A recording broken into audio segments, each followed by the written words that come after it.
Okay, I'll kick straight off. My paper today engages with an essay that will not be published until the new year. In that essay, I deal at some length with the way in which the cinema books explicitly explore the relationship between film and history, a topic that's not without controversy. I'll reiterate some of my claims before I finish, yet what I wanted to do today was to offer up some afterthoughts on that essay that I'd written. Or to put it more plainly, to reiterate my claims without too much fuss.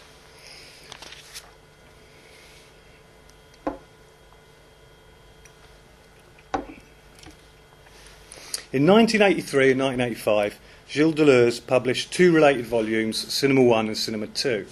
In these books, Deleuze's fundamental move is to assemble the philosophy of Henry Bergson's matter and memory with cinema.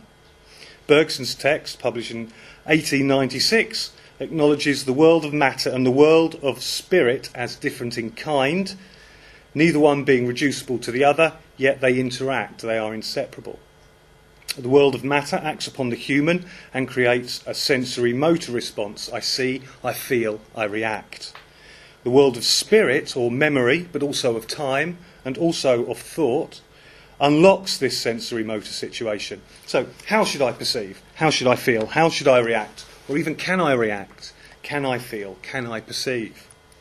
Crucial in this formulation is that the human is what Bergson calls a centre of indetermination, where matter and memory collide, and the collision of matter and memory is the very possibility of freedom, and there's a particular meaning of freedom there. Deleuze sees a correspondence in Bergson's distinction between the world of matter and the world of memory in the cinematic medium. On the one hand, some movies tend to organise themselves around a sensor-motory response. A character sees, feels, reacts, and his or her acts change the world of the film. Deleuze calls this cinema of the movement image, Deleuze calls this the cinema of the movement image and explores this in his first book, Cinema 1. On the other hand, his second cinema book, Cinema 2, obviously, explores how some films tend to problematise such an organisation. Characters cease to function, or function not as expected. The world is opaque, ambiguous and unrectifiable. In extreme cases, the film can even fail, deliberately of course, to extract a coherent character to centre upon. For Deleuze, this is not simply a question of narration in and of itself. Rather, narration is a secondary effect arising from the philosophy of the capture, selection and organisation of visual and audio images. Movement images attempt to present a world situation that is recognisable to the spectator and which can put coherent subjects to work to reorder that world. Time images, by contrast, attempt to defamiliarise the world and resist the formation of subjects, thus, one might say, allowing the spectator a certain freedom to think for themselves in the world as it is. From such broad coordinates, Deleuze produces two semiotics which explore in turn a vast taxonomy of movement images, 33 at the last count, I made it, and a not so vast taxonomy of time images. This Bergsonian model of cinema forms the first thesis of the transformation between the movement image and the time image. But there is another thesis. So, second thesis. The second thesis of the transformation of the movement image into the time image does not contradict the categories of the first thesis. These remain intact. Rather, what happens is the broad division of the movement image and the time image is given historical dimensions. First, with regards to the history of cinema. Second, with regards to history in general. Cinema begins with what Tom Gunning has called the cinema of attractions. This is Deleuze's mapping, historical mapping of cinema history. From this, and there's nothing radical here, of course. From this early cinema, around 1915, the movement image emerges. Experiments with montage and the typage of framing and shots expand. Long shots, perception images, close-ups, affection images, and medium shots, action images, combine and narratives are created.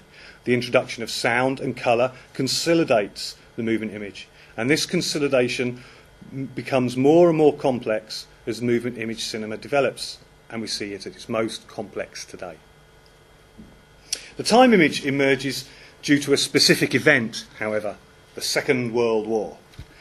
Deleuze writes, the timing is something like around 1948 Italy, around 1958 France, around 1968 Germany. What happened to the British New Wave, we ask ourselves? I don't know. Deleuze and the French must have missed that one. This timeline charts the emergence of Italian neorealism and the subsequent New Wave film movements. For Deleuze, what marks this emergence is an explosion of the action image which coheres the coordinates of the movement image. This delinkage is achieved through the reintroductions of aberrations which the movement image, from the very early days of cinema, has continually attempted to annul. So integrating soundtracks, naturalistic colour, invisible montage. This reintroduction of aberrations, though, is not a return to the cinema of attractions. Rather, in the delinkage of the movement image, these filmmakers discovered op signs and son signs, Deleuze calls them these, pure optical and sound situations. Deleuze asks the question, why is the Second World War taken as a break? His answer is that the post-war period has greatly increased the situations which we no longer know how to react to, in spaces we no longer know how to describe. Situations where we can no longer act, no longer be the hero or heroine, no longer resolve the chaos. In landscapes destroyed by war, cities laid waste by mortar fire, aerial assaults, and the A-bomb. In this thesis, this second thesis, movement image and time image have a direct relationship with history in general. The devastation of the human subject, its cities and landscapes, economies and infrastructures that resulted from the Second World War. So we also have a history of cinema in that as well. Yet Deleuze does not stop here. He goes on to explore how the movement image cinema is a history machine. Different forms of the movement image offer different forms of history: universal history, Marxist history, people's history, postmodern history. He hints at all of these and explores some in great detail in the first book. So on the one hand, we have the philosophical, ahistorical account. On the other, an historical account, general and specific with regards to cinema history. These two theses have caused commentators some real problems, and I want to work through these problems and maybe go on to propose a solution by exploring four Deleuzes. I suppose these constitutes the afterthoughts of the title of this paper. The first Deleuze. This first Deleuze might initially be called the Deleuze of the time image. As we will see, this is not the case. This is the Deleuze we are very familiar with, especially in the Anglophone world, through the pages of many Deleuzian commentators. This is the Deleuze of the radical break between the philosophy of being and the philosophy of becoming, where being is a mistaken concept, does not account for anything, is essentially wrong. This is the Deleuze of the self-designated apolitical radicals who see themselves generally as leftists, without, of course, being Stalinist or Maoist, the patron saint of post-Bishop Berkeley immaterialism. This Deleuze, I maintain, does not really exist. Not that that's a massive problem. This first Deleuze is pure fantasy in the truly psychoanalytical sense. Hence we have a Deleuze of flows, lines of flight, becoming animal, woman, and various other concepts which are detached from his specific applications and become the fetish to disavow aspects of the second Deleuze. It's the second Deleuze. This is the Deleuze of the movement image, the cinema that engages with history. This is also the Deleuze of the second thesis of the transformation between the movement image and the time image, where the World War II causes a crisis in the cinema. This is the Deleuze that comes as a surprise to us, and shock to us even, so much so that we run away from him. For instance, with regards to the cinema books, there is and has been an attempt to pass over, avoid, or downplay Deleuze's claim that the Second World War can be seen as the founding division between the movement image and the time image. Indeed, this account of the emergence of the time image seems to be something of an embarrassment to some Deleuzians, if the way in which it has been consistently sidestepped is anything to go by.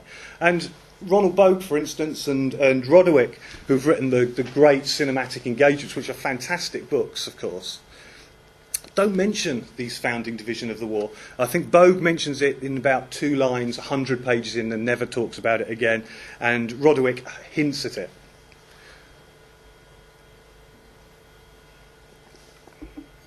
This second Deleuze, by the way, is not an aberration. See, for his example, and I think here's the connection between all of our papers, his postscript to the Societies of Control, where he comments and expands upon Foucault's outline of disciplinary societies. In this essay, Deleuze, after Foucault, explicitly aligns the disciplinary society of the 18th and 19th century, a type of structure that which was preceded by societies of sovereignty and succeeded by, Deleuze's term, societies of control. In this essay, Deleuze writes, and here is the key, there is no need to ask which is the toughest regime, for it's within each of them that liberating and enslaving forces confront one another.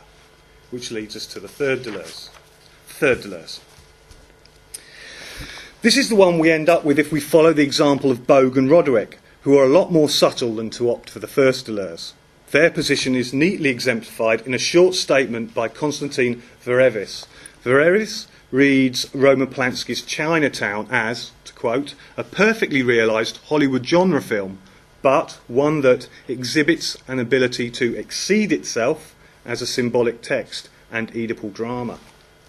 In other words, what we have here is the way in which the time image goes beyond the movement image and negates it. Deleuze sees the time image as being the logic of pure optical and auditory signs, which have lost their specificity as perception, affection, and action images. The philosophical position here can be clarified if we resituate the question of cinema in history. Giorgia Gioli, in Towards a Theory of History in Gilles Deleuze, writes that history is a philosophical problem for him. She situates this problem through reference to the coexistence of 2 antithetical sentences inside the Stoic theory of time. Any time is completely present, and only present exists. Joly puts the distinction between these 2 times thus. We can say that Chronos is the chronological succession made of encased presence, while aeon is the endless division into an infinite past and an infinite future. Deleuze uses these terms, aeon and chronos, throughout his writing, from Logic of Sense to his collaborations with Guattari, and as Gioli figures it, for Deleuze, the problem should not be posed as historical or anti-historical, but should be focused in the possibility of affirming and creating something new. This is a way of resolving, of course, these 2 positions, aeon and chronos. This resolution of the 2 antithetical positions of the Stoics with regards to time has its most clear enunciation in Nietzsche's On the Uses and Abuses of History for Life. For Nietzsche, living in history can result in oversaturation, which can cause a number of, to quote, ill outcomes, ranging from a total inability to act to never-ending repetitious acts. The only way to avoid this is a balance. History must be balanced with the ahistorical. For Nietzsche, the ahistorical is exemplified by cattle grazing. He writes, they do not know what is meant by yesterday or today. They are fettered to the moment. The ahistorical may be the animal and be directed towards a pure forgetting, but without an element of this, history will simply ossify life. Reciprocally, living totally in the moment without a sense of the historical will condemn us to being animals. And here we return to the first ruse Deleuze, so to speak. It is this Stoic theory of time that can be seen ultimately to underpin Deleuze's division of the movement image and the time image. The movement image is time as chronos, the time image is time as aeon. Further, it would also seem that in the cinema books, Deleuze adopts the Giolian reading of the Nietzschean position with regards to history more clearly than anywhere else in his writing. This is the true Deleuze of the time image then. Yet we must exercise a little restraint here. This reading, the one foregrounded by Bogue, Roderick, Verevis, and inscribes a hierarchy. While these films which tend towards the time image are to be lauded, films which tend towards the movement image are obviously seen as problematic. This perspective can be seen as a consequence of the attempt to resolve the two antithetical models of time as presented by the Stoics through Nietzsche. To return to Gilles, to focus on the possibility of affirming and creating something new, rather than getting caught up in the antithetical positions of the historical and the ahistorical. Yet what if we do pose the problem in that way, as a problem of the historical and anti-historical? What if we do pose the problem of the second Deleuze, the one of the movement image, and the third Deleuze, the one of the time image? This is absolutely crucial point, the point Bogue and Roderick miss. This third Deleuze does not cancel out the second Deleuze. This does not negate the second Deleuze. Rather, the third Deleuze is the correlative of the second. What I mean here is the Deleuze of the time image does not cancel out the Deleuze of the movement image. These two things exist in parallel. Two quotes from Deleuze from both cinema books. It is not a matter of saying that the modern cinema of the time image is more valuable than the classical cinema of the movement image. We are talking only of masterpieces to which no hierarchy of value applies. To which no hierarchy of value applies. And it cannot be said that one is more important than the other, whether more beautiful or more profound. All that can be said is that the movement image does not give us the time image. Incredible, 600 pages.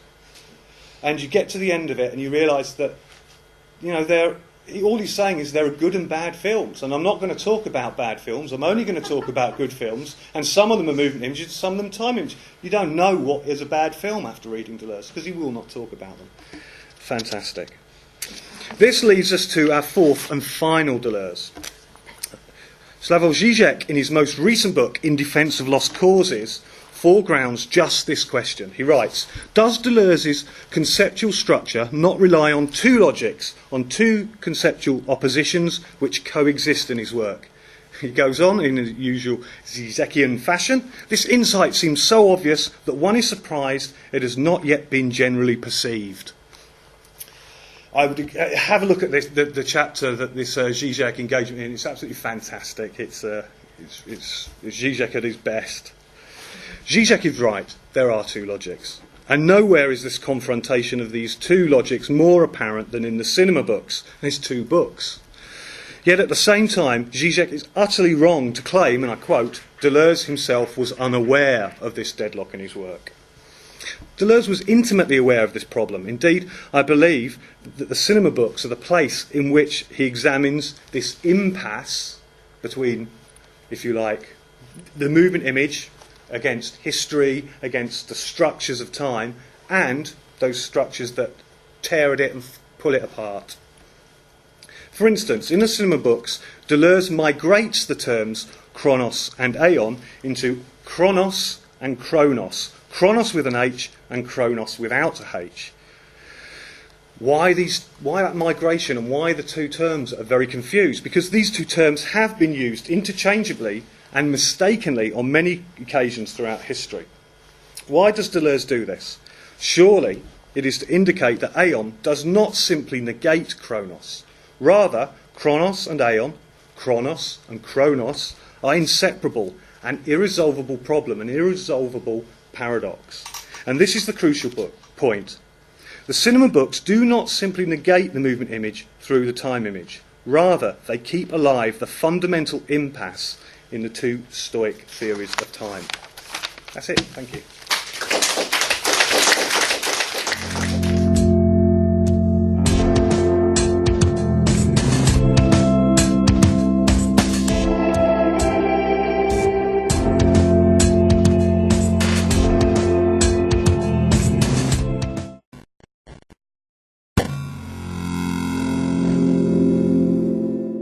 Possibility of freedom, and there's a particular meaning of freedom there.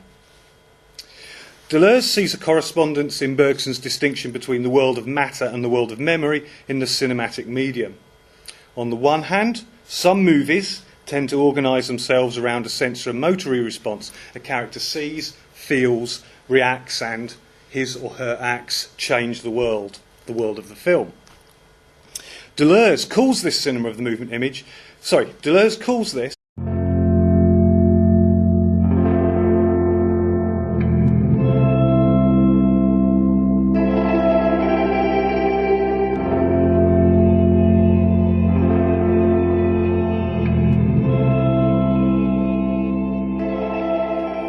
Okay, I'll kick straight off. My paper today engages with an essay that will not be published until the new year. In that essay, I deal at some length with the way in 1985 Gilles Deleuze published two related volumes, Cinema 1 and Cinema 2. In these books, Deleuze's fundamental move is to assemble the philosophy of Henry Bergson's matter and memory with cinema.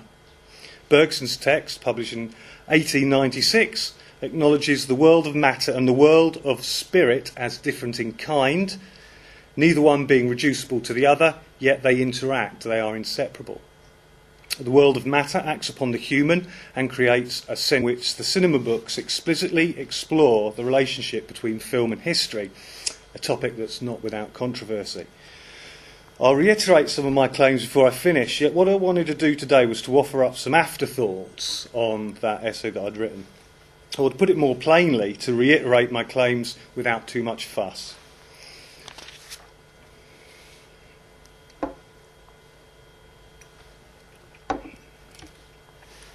In 1983, a sensory motor response, I see, I feel, I react.